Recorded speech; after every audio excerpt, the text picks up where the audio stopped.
أعوذ بالله من الشيطان الرجيم بسم الله الرحمن الرحيم ثم بعثنا من بعدهم موسى بآياتنا إلى فرعون وملائه فظلموا بها فانظر كيف كان عاقبة المفسدين وقال موسى يا فرعون إني رسول من رب العالمين حقيق على أن لا أقول على الله إلا الحق قد جئتكم ببينة من ربكم فأرسل معي بني إسرائيل قال إن كنت جئت بآيات فأتي بها إن كنت من الصادقين فألقى عصاه فإذا هي ثوبان مبين ونزع يده فإذا هي بيضاء للناظرين صدق الله العلي العظيم رب اشرح لي صدري ويسر لي الأمر واحلل عقدة من لساني يفقهوا قولي. ہم نے موسیٰ علیہ السلام کی زندگی ان کی جو نبوت سے پہلے کی زندگی تھی وہ ہم نے سورہ قصص میں کور کر لی تھی، اور جو نبوت ان کو ملی ہے اس کا تذکرہ بہت تفصیلی طور پہ سورہ طٰہٰ کے اندر ہم نے تقریباً یوں سمجھ لیجئے کہ 16 یا 15 آیتوں کے اندر سورہ طٰہٰ کی تلاوت کے ذریعے سمجھ لیا تھا کہ نبوت جو ملی ہے موسیٰ علیہ السلام کو وہ کس کنڈیشن سے ملی ہے، اور اللہ تعالیٰ نے وہاں پہ کیا باتیں کی موسیٰ علیہ السلام سے۔ اب ہم جیسا کہ ہم نے پہلے بھی بیان کیا تھا کہ سورہ اعراف شروع کر رہے ہیں آیت نمبر 103 آنورڈز، جس میں موسیٰ علیہ السلام کا تبلیغی دور شروع ہو رہا ہے۔ اب وہ دعوت کو لے کے فرعون کے دربار میں پہنچے ہیں، اور اب وہ نبی کی حیثیت سے قرآن کے اندر دکھیں گے۔ جہاں بھی اب ہم پڑھیں گے ان کو موسیٰ علیہ السلام کو تو بحیثیت نبی پڑھیں گے، ٹھیک ہے۔ تو اس یعنی ان کی جو نبوی زندگی ہے اس کو بھی ہم دو حصے میں تقسیم کر سکتے ہیں، جیسا کہ پہلے بتایا جا چکا ہے کہ موسیٰ علیہ السلام کی زندگی اور تبلیغ کا، نبوی زندگی کا پہلا حصہ تو وہ ہے جب وہ فرعون کے دربار میں آئے ہیں اور فرعون کو دعوت دی ہے توحید کی اور اپنے رسول ہونے کی۔ تو یہ جو پہلا حصہ ہے یہ ہم سورہ اعراف میں آیت نمبر 103 ٹو 138 یہ کور کریں گے انشاءاللہ تعالی۔ تو 36 آیتوں کے اندر 36 آیتوں کے اندر ہم ان کی تبلیغ کا رخ جو ہے وہ کفار کی طرف یعنی فرعون اور قبطی قوموں کی طرف دیکھیں گے۔ اس کے بعد آیت نمبر 139 ٹو 158 جو موسیٰ علیہ السلام کی زندگی کا تذکرہ سورہ اعراف میں ملتا ہے وہ اصل میں بنی اسرائیل کی تربیت اور اصلاح کی طرف ہے۔ تو وہ رخ جو ہے تبلیغ کا الگ ہے، وہ اسلوب بھی تبلیغ کا الگ ہے، وہ دعوت کا طریقہ بھی الگ ہے۔ تو ہم انشاءاللہ اس سٹل چینجز کو بھی نوٹس کریں گے، اور اگر ہم غور کریں گے تو ہم فرق محسوس کریں گے کہ موسیٰ علیہ السلام کا جو دعوت کا طریقہ ہے وہ بنی اسرائیل کے ساتھ ذرا مختلف ہے، اور فرعون کے ساتھ جو ہے وہ تھوڑا مختلف ہے، اگرچہ میسج جو ہے دونوں جگہ سیم۔ تو انشاءاللہ اس پہ ہم یعنی جب موقع آئے گا تو ہم کمپیریٹیو اسٹڈی کریں گے۔ پہلی اب یہاں سے ہم جو بات شروع کر رہے ہیں وہ موسیٰ علیہ السلام کی نبی ہونے کی حیثیت سے ان کی بعثت ہو چکی ہے اور وہ فرعون کے دربار میں آئے ہیں۔ اللہ تعالیٰ نے بیان کیا ثم بعثنا من بعدهم موسیٰ۔ اب سورہ اعراف میں جہاں یہ تذکرہ چل رہا ہے اس سے پہلے دوسرے نبیوں کا بھی تذکرہ ہے، سورہ یعنی حضرت نوح علیہ السلام، حضرت ابراہیم علیہ السلام اور دیگر دوسرے نبیوں کا تذکرہ اس سے پہلے گزر چکا ہے اسی صورت کے اندر۔ تو اللہ تعالیٰ نے کنٹینیوشن میں یہ بات بیان کی ہے ثم بعثنا من بعدهم موسیٰ، اور اس کے بعد ہم نے بھیجا موسیٰ کو بھی آیاتنا اپنی روشن نشانیوں کے ساتھ، اپنی آیاتنا بھی آیاتنا اپنی نشانیوں کے ساتھ۔ آیت جو ہے وہ اس کی جمع آیات ہیں، اور آیات کا مطلب جو ہے وہ نشانی ہوتی ہے۔ عام طور پہ ہم قرآن کی جو ورسز ہوتی ہیں ان کو بھی آیات کہتے ہیں۔ تو اللہ تعالیٰ فرماتا ہے کہ ہم نے موسیٰ کو اپنی آیات کے ساتھ بھیجا الی فرعون، فرعون کے جانب، وملائہ، اور ملا جو ہے جیسا پہلے بتایا جا چکا ہے کہ کسی بھی قوم کے جو پولیٹیکل ایلیٹ سیکشن ہوتا ہے، جو ڈیسیژن میکنگ میں جن کا چیف رول ہوتا ہے، قرآن اس کو ملا بیان کرتا ہے، ملائہ اس قوم کے یا اس کے چیف ڈیسیژن میکرز کی طرف، فظلموا بہا، تو ان لوگوں نے اس کے ساتھ یعنی ہماری آیتوں کے ساتھ ظلم کیا۔ فانظر کیف کان عاقبۃ المفسدین، تو آپ دیکھیے کہ کیا انجام ہوا ان لوگوں کا جو مفسد ہیں، جو فساد مچاتے ہیں۔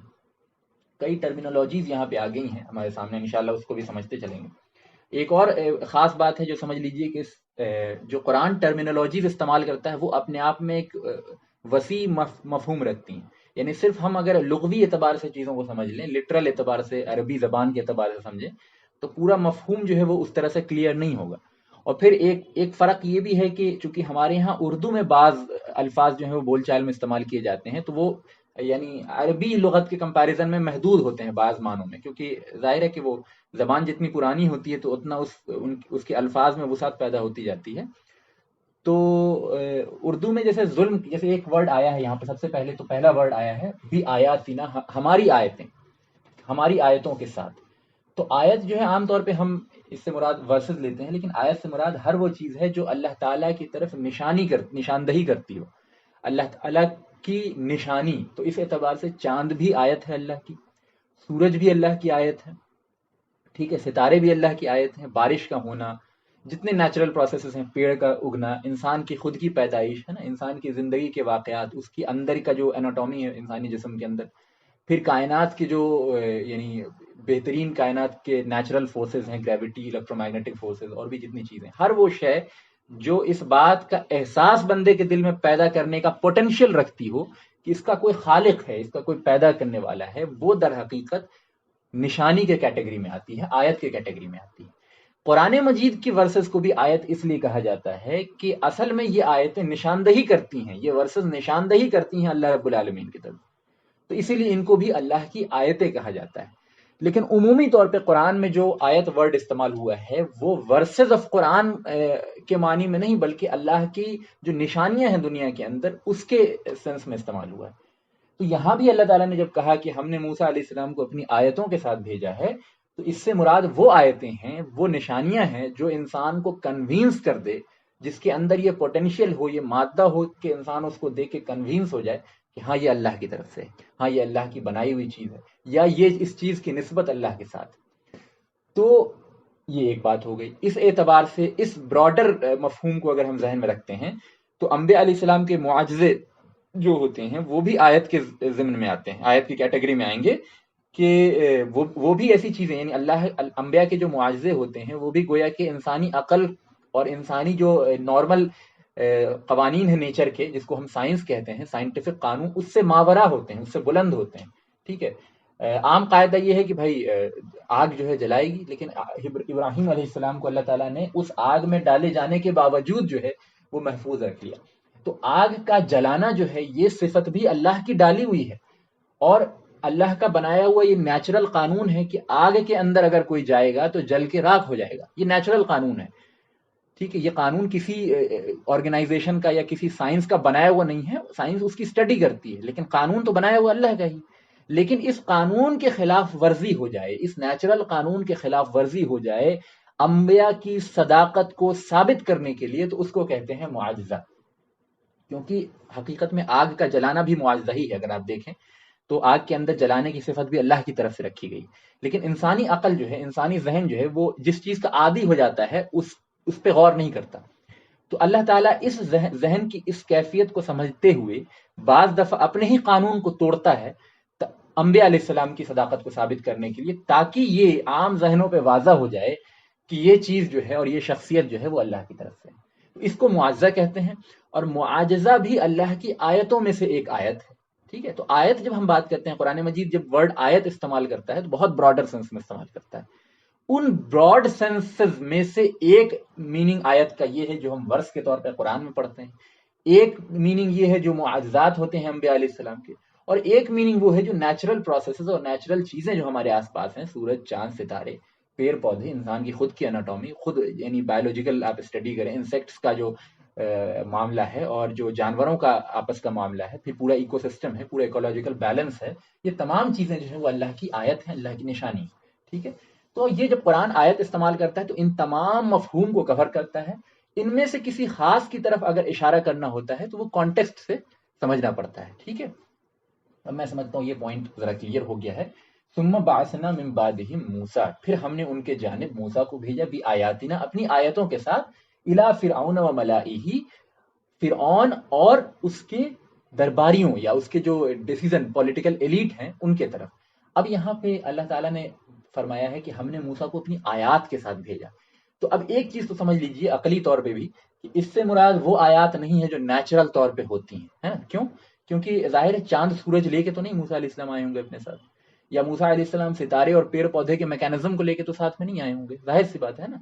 تو سمپل سی بات ہے کہ یہاں پہ آیات سے مراد وہ آیات نہیں ہے جو نیچرل طور پہ ہر انسان کے لیے ایکسیسیبل ہیں، ٹھیک ہے۔ یہاں اس سے مراد معجزات ہیں اور پھر موسیٰ علیہ السلام کی اپنی تعلیمات ہیں جو اللہ تعالیٰ نے ان کو سکھائی تھی. تو فظلموا بہا، اب اللہ تعالیٰ نے ان کی روش بیان کی ہے کہ جو فرعونیوں کی روش تھی. فظلموا بہا، تو انہوں نے اس کے ساتھ، یہاں ہا کی ضمیر جو ہے وہ آیت کی طرف لوٹ رہی ہے، یعنی کہ اللہ کی آیتوں کے ساتھ جو ہے انہوں نے ظلم کیا. کسی بھائی کا پریزنٹیشن سٹارٹ ہو گیا ہے، وہ آف کر لیں. ٹھیک. تو اللہ تعالیٰ نے فرمایا کہ ہماری آیتوں کے ساتھ فرعونیوں نے ظلم کیا. اب دوسرا ایک ٹرم یہاں پہ آپ کے سامنے آ گیا ہے، وہ ہے ظلم. ظلم بھی جو ہے وہ قرآنی اصطلاح میں، قرآنی ٹرمینالوجی میں تھوڑا براڈ سینس میں بات آتی ہے. آپ میں شارٹ میں یوں سمجھا دوں، اس سے پہلے بھی کئی دفعہ اس مضمون پہ بات ہوئی ہے کہ ہر وہ چیز، کسی بھی چیز کو اس کے اصل مقام سے اٹھا کے اوپر کر دیا جائے یا اس کو گرا کے نیچے کر دیا جائے تو در حقیقت یہ ظلم ہے. تو اب مثال کے طور پہ آپ یوں سمجھ لیجئے کہ حضرت عیسیٰ علیہ السلام ہیں، بہت مشہور نبی ہیں. ان کو کرسچنس نے، عیسائیوں نے یہ کہا کہ یہ اللہ کے بیٹے ہیں، یہ اللہ ہی ہیں یا پھر اللہ کے بیٹے ہیں، یا اللہ کی تین وجود میں سے ایک وجود ہے. تو گویا انہوں نے، ان کا یہ دعویٰ کیا کہنا چاہ رہا ہے کہ عیسیٰ علیہ السلام کو نبوت اور رسالت کے مقام سے اٹھا کے، یعنی جس کو کہہ لیجئے کہ الوہیت کے مقام پہ بیٹھال دیا ہے نا، گاڈ ہونے کے مقام پہ بیٹھال دیا. تو گویا ان کے اسٹیٹس کو ایلیویٹ کر کے ان کو اپنے مقام سے اوپر کر دیا. تو یہ بھی ایک ظلم ہے، ایک طرح کا بہت بڑا ظلم ہے یہ. ٹھیک ہے. پھر دوسری طرف اگر ہم دیکھیں کہ عیسیٰ علیہ السلام کا ہی انکار کیا یہودیوں نے، جیوز نے، بنی اسرائیل کے ایک بہت بڑے طبقے نے. تو انہوں نے کہا کہ یہ جھوٹا ہے، اور یہ سمجھ لیجیے کہ اور بہت ساری باتیں کہی ہیں جو بتانا مناسب نہیں ہے، لیکن بہرحال بہت طرح کے الزامات عیسیٰ علیہ السلام پہ لگائے. تو یہ جو جھوٹ انہوں نے بکا اور یہ جو باتیں انہوں نے کہی، یہ گویا کہ عیسیٰ علیہ السلام کے اسٹیٹس کو ان کے اصل مقام سے گرا کے نیچے کرنا ہوا. تو یہ بھی ایک ظلم ہوگی.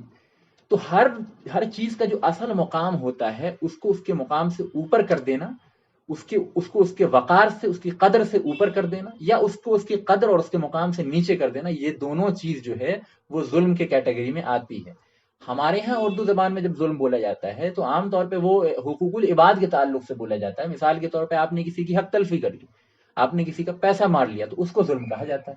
وہ بھی یقیناً ظلم ہے، یقیناً ظلم ہے، لیکن وہ ظلم کا ایک پہلو ہے، اور ظلم اس سے بہت براڈ شے ہے، بہت سے سینس میں استعمال ہوتا ہے. اسی لیے قرآن نے فرمایا، قرآن نے جو ہے وہ سب سے بڑا ظلم کس کو کہا؟ سب سے بڑا ظلم اس بات کو کہا کہ چونکہ پوری کائنات اللہ کی پیدا کردہ ہے، پوری کائنات کا نظام اللہ تعالیٰ چلا رہے ہیں، ہر چیز کے اندر صفت اور کیریکٹرسٹکس اللہ تعالیٰ نے رکھی، ہر چیز کے اندر قوت اور وجود کی صلاحیت اللہ تعالیٰ نے رکھی، ہر چیز کے لیے واجب الوجود اللہ کی ذات ہے، اور اللہ کے ماں سوا کائنات میں کسی کو بھی اختیار کل حاصل نہیں ہے. جو بھی اختیار حاصل ہے وہ اللہ کے دینے سے ہے. کسی کو اگر کوئی صلاحیت حاصل ہے تو اللہ کے دینے سے ہے، کسی کو اگر کوئی اقتدار حاصل ہے تو اللہ کے دینے سے ہے، کسی کو کوئی اگر انڈیپینڈنس حاصل ہے تو اللہ کے دینے سے ہے. انبیاء علیہ السلام کو معجزات ملے ہیں تو اللہ کے دینے سے ہیں. انبیاء علیہ السلام کو، جیسے عیسیٰ علیہ السلام کو مردے کو زندہ کرنے کی صلاحیت دی اللہ تعالیٰ نے، معجزہ دیا، تو اللہ کے دینے سے. گویا کہ فاعل حقیقی پوری کائنات میں جو ہے وہ صرف اللہ کی ذات ہے.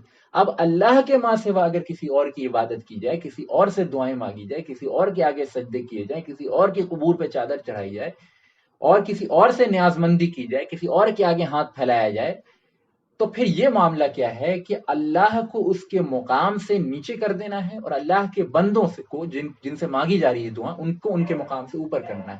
اس کو ہم اسلامی اصطلاح میں شرک کہتے ہیں. اور شرک جو ہے وہ سب سے بڑا ظلم ہے، کیونکہ کائنات کی سب سے بڑی ہستی، سب سے قدر یعنی قابل قدر ہستی کو اس کے مقام سے نیچے کرنا ہے شرک. اس لیے قرآن نے فرمایا ان الشرک لظلم عظیم، کہ بے شک شرک جو ہے وہ سب سے بڑا ظلم ہے. ٹھیک ہے. تو ظلم کا مفہوم میں سمجھتا ہوں اب کلیئر ہو گیا ہے. اب اس کانٹیکسٹ میں سمجھتے ہیں فظلموا بہا، تو انہوں نے یعنی فرعونیوں نے اس کے ساتھ، آیت کے ساتھ، ہماری آیتوں کے ساتھ ظلم کیا. یہاں پہ ظلم کس سینس میں استعمال ہوا ہے کہ آیتوں کا، اللہ کی آیتوں کا حق یہ تھا کہ ان کو مانا جاتا، ان کی اطاعت کی جاتی، ان کی اتباع کی جاتی، ان کی موجودگی کو دیکھتے ہوئے موسیٰ علیہ السلام کی صداقت کا، آپ کی نبوت کا یقین کر لیا جاتا اور آپ پہ ایمان لے آیا جاتا. یہ ان آیات کا حق تھا، یہ ان آیات کی قدردانی کا طریقہ تھا. لیکن چونکہ انہوں نے، فرعونیوں نے اس کی تکذیب کی، اور فرعونیوں نے اس چیز کو جھٹلایا اور ان آیات کا مذاق اڑایا اور ان کو قبول نہیں کیا، اطاعت موسیٰ علیہ السلام کی قبول نہیں کی، تو گویا کہ موسیٰ علیہ السلام اور اللہ کی آیتوں کو ان کے مقام اصل سے نیچے کر دیا انہوں نے اپنے بیہیویئر کے ذریعے. تو یہ وہ ظلم ہے جس کا یہاں تذکرہ ہو رہا ہے. اور امام ابن جریر الطبری نے یہاں ظلم سے مراد وہی لیا ہے جو میں نے آپ کے سامنے بیان کیا، زمخشری نے بھی اس کا مطلب یہی بیان کیا۔ تو یہاں ظلم سے مراد ہے کہ ان آیات کا جو حق تھا، ان کا حق تھا کہ ان پہ ایمان لایا جاتا، ان کی اتباع کی جاتی، تب کما حقہ ان کا حق ادا ہوتا، لیکن یہ نہ کر کے ان کا انکار کیا گیا، تو گویا ان آیات پہ ظلم کیا گیا۔ فانظر کیف کان عاقبۃ المفسدین، تو آپ دیکھیں کہ کیا انجام ہوا ان لوگوں کا جو فساد مچاتے ہیں۔ اب تیسرا ٹرم جو ہے جو آج ہم آپ کے سامنے ڈیل کرنے جا رہے ہیں وہ ہے فساد۔ ابھی تک ہم نے دو ٹرم سمجھ لیا کہ اللہ کی آیتوں سے کیا مراد ہوتا ہے، اور پھر یعنی جنرل سینس میں کیا مراد ہوتا ہے، ایکسکلوسیولی اور اسپیسیفک سینس میں کیا مراد ہوتا ہے۔ پھر ظلم بھی ہم نے آپ کے سامنے کلیئر کیا، اور یہ ٹرمینالوجیز ہیں قرآن کی۔ اصل میں یہ ہے قرآن جو سمجھنا ضروری ہے، ورنہ آپ آیتیں تلاوت کریں اور ان کے معنی و مطلب کو سمجھ بھی لیں، تو بھی اگر آپ ان ٹرمینالوجیز سے واقف نہیں ہیں، ان ورڈز کے ڈیپتھ سے واقف نہیں ہیں جو قرآن اتنے فریکوینٹلی استعمال کرتا ہے، تو جب بھی قرآن ان الفاظ کو استعمال کرے گا، آپ ان معنی کی گہرائیوں میں کبھی نہیں اتر سکتے، اور ان معنی کے براڈر کانٹیکسٹ کو کبھی نہیں سمجھ سکتے جب تک کہ آپ پر یہ مفہوم واضح نہ ہو جو عام طور پہ قرآن بار بار استعمال کرتا ہے، جن ورڈز کو، جن اصطلاحات کو۔ اس میں سے ایک یہ بھی ہے فساد۔ فساد در حقیقت کہتے ہیں کہ کسی بھی چیز کا ایک نیچرل آرڈر ہے، ایک فطری آرڈر ہے، اس فطری آرڈر کو ڈسٹرب کرنا، اس کو فساد کہتے ہیں اسلامی اصطلاح میں، قرآنی اصطلاح میں۔ تو گویا کہ عدل جو ہے، نظام کائنات کا نیچرل آرڈر عدل ہے، جسٹس ہے۔ اگر جسٹس کو ڈسٹرب کیا جائے تو فساد مچایا گیا۔ نظام کائنات کا اصل آرڈر جو ہے وہ یہ ہے کہ اللہ کی وحدانیت، تمام کائنات جو ہے اللہ کی وحدانیت کو تسلیم کرتی ہے۔ اسلام انسانوں اور جنات کو اختیار دیا گیا ہے کہ وہ شرک کر سکتے ہیں دنیا کے اندر، ٹھیک ہے، ورنہ تو تمام کائنات اس بات کو قبول کرتی ہے کہ اللہ کے سوا کوئی رب العالمین نہیں ہے۔ تو یہ جو آرڈر ہے، یہ جو توحید ہے اور یہ جو عدل ہے، یہ اصل میں کائنات کا نظم ہے، جس کو یوں سمجھ لیجیے، اگر آسان زبان میں کہا جائے تو کاسمک میوزک ہے، وہ اللہ کی وحدانیت ہے کائنات کی، اور اللہ کی تعریف ہے، اللہ کا تقدس ہے، اللہ کی تسبیح ہے جو بیان کرتی ہے تمام شے، جیسا کہ سورہ حدید کے اندر اور سورہ حشر کے اندر اور آخری کی یعنی جو مدنی صورتیں ہیں 60s کے اراؤنڈ، 60 نمبر کی صورتوں کے اراؤنڈ 57 59 اس طرح کی جو صورتیں ہیں، وہ مدنی صورتوں کا 10 سے 11 صورتیں، ان میں سے زیادہ تر جو ہے تسبیحات سے شروع ہوتی ہیں، اور اس میں یہ مفہوم بہت ڈیٹیلڈ بیان کیا گیا ہے کہ کس طرح تمام اشیاء جو ہیں کائنات کی وہ اللہ تعالیٰ کی تسبیح بیان کرتی ہیں۔ تو گویا کہ یہ اصل نیچرل آرڈر ہے کائنات کا، اس کے ساتھ چھیڑ چھاڑ کرنا جو ہے یہ اصل میں فساد ہے۔ پھر دنیا کے اندر کہیں عدل قائم ہے، کہیں انصاف کے ساتھ قوانین نافذ ہیں اللہ تعالیٰ کے، ان کے ساتھ چھیڑ چھاڑ کرنا اصل میں فساد ہے۔ فساد یہ نہیں ہے کہ اگر کوئی شخص ظلم کر رہا ہے تو اس کو طاقت کے زور پہ ظلم سے روکا جائے، یہ فساد نہیں ہے، یعنی یہ بہت غلط مفہوم ہے فساد کا۔ یہ اصل میں ہو رہے فساد کو اس کے آرڈر، اصل آرڈر کی طرف لوٹانے کی ایک کوشش ہے، ورنہ تو اصل فساد یہ ہے کہ اللہ کے قانون اور اللہ کی اسٹیبلش کردہ عدل کا نظام ہے اس کے ساتھ چھیڑ چھاڑ کی ہے۔ یہ ہے قرآن جس کو فساد بیان کرتا ہے۔ اسی لیے عبداللہ ابن عباس رضی اللہ عنہ، تفسیر ابن عباس میں ان کا یہ قول نقل کیا گیا ہے کہ سب سے بڑا فساد، اکبر الفساد جو ہے پوری دنیا کے اندر، وہ کفر ہے۔ تو اور بھی چیزیں فساد ہیں، اس کا مطلب یہ نہیں کہ صرف کفر فساد ہے، بہت سی چیزیں فساد ہے، لیکن اکبر الفساد جو ہے، تمام فساد میں سب سے بڑا فساد جو ہے وہ اصل میں کفر ہے۔ تو آگے کی آیت پہ چلتے ہیں۔ میں سمجھتا ہوں یہ تین مفہوم آپ کے ذہن پہ کلیئر ہو گیا ہے، پہلی چیز آیات کا، اور دوسرا ظلم کا، اور تیسرا جو ہے فساد کا جو براڈر میننگ ہے قرآن مجید کی اصطلاح میں۔ وقال موسیٰ یا فرعون، اب موسیٰ علیہ السلام فرعون کے دربار میں پہنچتے ہیں تو کہتے ہیں اے فرعون انی رسول من رب العالمین، کہ میں بے شک رسول بنا کے بھیجا گیا ہوں رب العالمین کی، من رب العالمین یعنی رب العالمین کی طرف سے میں رسول بنا کے بھیجا گیا ہوں۔ حقیق علی ان لا اقول علی اللہ الا الحق، اور مجھ پہ یہ حق ہے کہ میں اللہ کے بارے میں کوئی ایسی بات نہ کہوں جو حق کے ماں سوا ہو۔ یعنی انبیاء علیہ السلام کا خاص صفت، خاص وصف یہ ہوتا ہے کہ وہ اللہ رب العالمین کے بارے میں اور اللہ تعالیٰ کے بارے میں کوئی ایسی بات نہیں کہتے جو حقیقت سے خلاف ہو۔ ہم اور آپ جب بھی بات کرتے ہیں تو بعض دفعہ باتیں کرتے ہیں جو حق کے مطابق ہوتی ہیں، اور بعض دفعہ ہم جو باتیں کہتے ہیں اس میں ہمارا اپنا انکلینیشن، ہمارے اپنے تصورات، ہماری اپنی اپ برنگنگ، ہماری اپنی اسٹڈی، ہماری اپنی انکلینیشن، سب کا ایک رول ہوتا ہے ہماری باتوں کے اندر۔ لہذا کسی بھی انسان کی بات، کسی بھی انسان، میں ہوں چاہے کوئی بھی ہو، چاہے کتنی بڑی ہستی کیوں نہ ہو، میں اپنی بات نہیں کر رہا ہوں، میں آپ یوں سمجھ لیجیے کہ بہت بڑے بڑے امام ہوں، بہت بڑے بڑے امام ہوں، بہت بڑی بڑی ہستیاں ہوں، کوئی بھی انسان انکلینیشن سے پاک نہیں ہو سکتا، کوئی بھی انسان اپنے بیک گراؤنڈ سے ماورا نہیں ہو سکتا، ٹھیک ہے؟ واحد ہستی اور واحد شخصیت جو کہ ان تمام چیزوں سے ماورا ہوتی ہے جب وہ بات کرتی ہے، وہ انبیاء علیہ السلام کی شخصیتیں ہوتی ہیں۔ گویا کہ نبی کی زبان سے جو بات نکل گئی وہ کلمہ صادق ہوتا ہے، وہ سچا ہوتا ہے، اور اس میں شک کی کوئی گنجائش نہیں ہوتی۔ اس کے ماں سوا ہر انسان کے اندر جو ہے وہ، یعنی پرسنٹیج ویری کرتا ہے، میں کوئی بات کہہ رہا ہوں، ہو سکتا ہے اس میں 40% انکلینیشن جو ہے میرے ماحول کا ہو، میرے یعنی میری اسٹڈی کا ہو، میری اپنی انکلینیشن کا ہو، اور 60% اس میں بات صحیح ہو۔ اب کوئی بہت بڑے شخصیت ہیں، کوئی بہت بڑے امام ہیں، ان کے اندر جو ہو سکتا ہے 5% یہ چیز ہو، صحابہ کرام ہو ان کے اندر ہو سکتا ہے 0.0001% یہ چیز ہو انکلینیشن، لیکن کوئی بھی شخص جو ہے ان تمام چیزوں سے پاک نہیں ہو سکتا سوائے اللہ کی ذات کے، سوائے رسول اللہ صلی اللہ علیہ وسلم کی اور اللہ کے رسولوں کی ذات کے۔ اللہ کے بارے میں تو کوئی اس طرح کی کوئی بات کرنے کی ضرورت بھی نہیں ہے۔ تو اسی لیے جیسا کہ امام مالک رحمۃ اللہ علیہ فرماتے تھے، جو مدینہ میں وہ درس دیتے تھے، تو کہتے تھے کہ صاحب قبر، یعنی رسول اللہ صلی اللہ علیہ وسلم کی قبر شریف کی طرف اشارہ کر کے فرماتے تھے کہ صاحب قبر کے ماں سوا کسی شخص کی بات سے 100% ایگری کرنا ضروری نہیں ہے۔ لہٰذا رسول اللہ صلی اللہ علیہ وسلم کی بات سے آپ کو 100% ایگری کرنا، ان کے ماں سوا کسی کی بات سے اگر آپ ڈس ایگری کرتے ہیں تو اس کی حیثیت ویسی نہیں ہوگی جیسے نبی سے ڈس ایگری کرنے کی ہے۔ نبی سے ڈس ایگری کرنا جو ہے کفر ہے، باقی کسی سے ڈس ایگری کرنا کفر نہیں ہوتا۔ لیکن پھر یہاں پہ ایک مفہوم سمجھ لیجیے، چونکہ ضمناً بات نکل آئی ہے تو میں بات رکھ دوں کہ انسان کو اپنے علم کا بھی اعتبار کرنا چاہیے، اپنے علم کی اور اپنی حیثیت کو بھی سمجھنا چاہیے۔ آپ اگر کسی موضوع پہ نہیں جانتے ہیں تو اس میں اس فیلڈ کے ماہر سے آپ جو ہے ڈس ایگری اتنی آسانی سے نہیں کر سکتے۔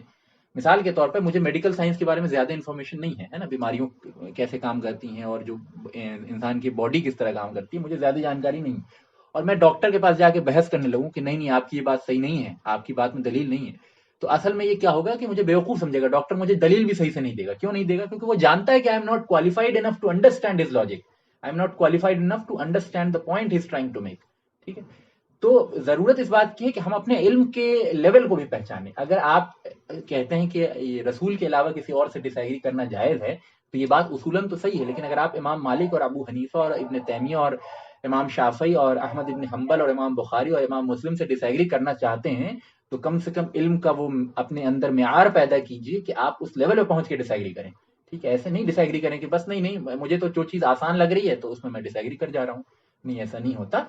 علم کا ایک لیول بھی ہونا چاہیے ڈس ایگریمنٹ کے لیے، اگر آپ کے علم کا وہ لیول نہیں ہے تو پھر ڈس ایگریمنٹ جو ہے وہ جہالت پہ بیسڈ ہے، اور اس ڈس ایگریمنٹ کی کوئی حیثیت نہیں ہے۔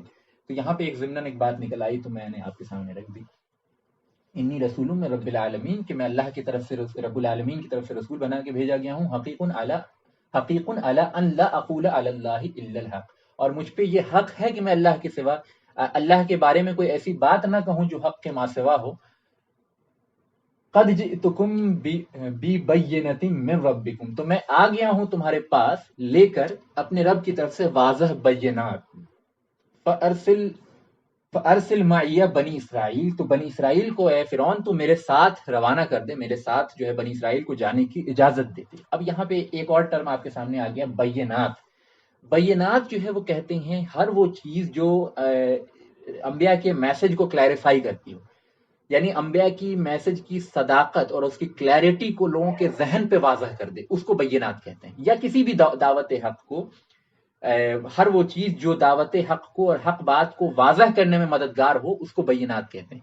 تو گویا کہ انبیاء علیہ السلام، بینات میں سب سے پہلی چیز ہوتی ہے انبیاء علیہ السلام جو بات کر رہے ہوتے ہیں وہ اپنے آپ میں بین ہوتی ہے، بیان جس کو کہتے ہیں۔ قرآن مجید نے بیان کیا نا سورہ رحمان کے اندر کہ خلق الانسان وعلمہ البیان، کہ اللہ نے، رحمان نے انسان کو پیدا کیا اور اس کو بیان سکھایا، اس کو بات واضح کر کے بولنا سکھایا، ٹھیک ہے؟ تو یہ اصل میں بیان ہے، اسی سے مشتق ہے بینات۔ بینات ہر اس شے کو کہتے ہیں جو واضح کر دے انبیاء کی بات کو۔ تو انبیاء کی بات اپنے آپ میں سب سے پہلے بینات ہوتی ہے، پھر ان کی شخصیات بینات ہوتی ہیں، ان کی شخصیات اس بات پہ گواہ ہوتی ہیں اور ان کی باتوں کی کلیئرٹی کو مزید واضح کرتی ہیں، مزید مینیفیسٹ کرتی ہیں۔ کہ بعض دفعہ کیا ہوتا ہے کہ انسان بہت اچھی باتیں کر رہا ہے لیکن اس کی زندگی میں وہ باتیں شامل حال نہیں ہوں اگر، تو بات پہ وہ تاثیر نہیں ہو سکتی، کبھی نہیں ہو سکتی۔ اور یہ بات تجربے کی بات میں بتا رہا ہوں کہ بہت سے ایسے لوگ ہوتے ہیں جو دعوت کے فیلڈ میں ہوتے ہیں اور ان کا علمی مقام بہت اونچا نہیں ہوتا، لیکن اللہ تعالیٰ ان کے ذریعے جو ہے بہت سے لوگوں کو ہدایت دیتا ہے، اور اس کے برعکس بہت سے لوگ ہوتے ہیں جو علمی مقام میں بہت بلند ہوتے ہیں، لیکن ان کی باتیں یعنی بہت خوبصورت ہونے کے باوجود اس طرح مؤثر نہیں ہوتی لوگوں کے دلوں پہ جس طرح کی ہونا چاہیے. تو اصل میں یہ معاملہ سنسیئرٹی کا ہے. تو یعنی انبیاء کی شخصیت جو ہے وہ اس میں دونوں چیز ہوتی ہے، سنسیئرٹی اور پیورٹی بھی ہوتی ہے، اور پھر علم جو ہے اپنے آپ میں تو وہ ٹاپ لیول کا ہوتا ہی ہے، وہ آپ پہ واضح ہی بات. تو انبیاء کی شخصیت بھی بینات ہوتی ہے. پھر بینات میں وہ چیزیں بھی آتی ہیں جو انبیاء کی تعلیمات ہیں، وہ کتاب ہیں، وہ آیات ہیں جو انبیاء لے کے آتے ہیں. پھر انبیاء علیہ السلام کے ساتھ جو معجزات ہوتے ہیں وہ بھی بینات ہوتے ہیں ایک طرح کے. تو موسیٰ علیہ السلام فرماتے ہیں میں تمہارے پاس لے کے آیا ہوں بینات من ربکم، تمہارے رب کے جانب سے. فارسل معیہ بنی اسرائیل، تو اے فرعون بنی اسرائیل کو ہمارے ساتھ، میرے ساتھ جانے دو. ایک چھوٹا سا پوائنٹ یہاں پہ کرتا چلوں، اور میں سمجھتا ہوں کہ آج آخری بات ہوگی کہ بنی اسرائیل کو کے لے جانے کی ڈیمانڈ کی. یہاں پہ کچھ لوگوں کو ذرا کنفیوژن ہو گیا ہے، اور یہ ایک تھوڑا تاریخی معاملہ ہے. پہلی دعوت موسیٰ علیہ السلام کی، یعنی اگر آدمی ایک بہت ہی لے مین کے ذہن سے پڑھے گا تو اس کو محسوس ہوگا کہ موسیٰ علیہ السلام کی دعوت کا پہلا ایلیمنٹ یہی تھا کہ بنی اسرائیل کو آزاد کرانا. یعنی گویا کہ جو ٹریڈیشنل یا یوں سمجھ لیجیے کہ پوسٹ ماڈرن یا ماڈرن سینس میں جو ریولوشن کا مطلب سمجھا گیا ہے، یا ماڈرن سینس میں جو فریڈم کا مطلب سمجھا گیا ہے، یا آزادی کی لڑائی کا مطلب سمجھا گیا ہے، گویا کہ موسیٰ علیہ السلام کو ویسے ہی ریولوشنری پورٹری کیا جاتا ہے. اور یہ غلطی مطلب بہت سے تحریکی علماء نے کی ہے ریسنٹ ٹائمز میں. لیکن سمجھنے کی ضرورت یہ ہے کہ یہ موسیٰ علیہ السلام کی پرائمری ڈیمانڈ نہیں تھی. پرائمری ڈیمانڈ تھی دعوت توحید. اگر ہم اس پہلو کو نظر انداز کر دیتے ہیں تو موسیٰ علیہ السلام کی شخصیت جو ہے وہ یعنی گویا کہ محدود ہو جاتی ہے کسی مارکسسٹ ریولوشنری کی طرح، اور موسیٰ علیہ السلام کی شخصیت جو ہے کسی فریڈم فائٹر کی طرح محدود اور فریڈم لیڈر کی طرح محسوس ہوتی ہے. نہیں، ایسا نہیں ہے.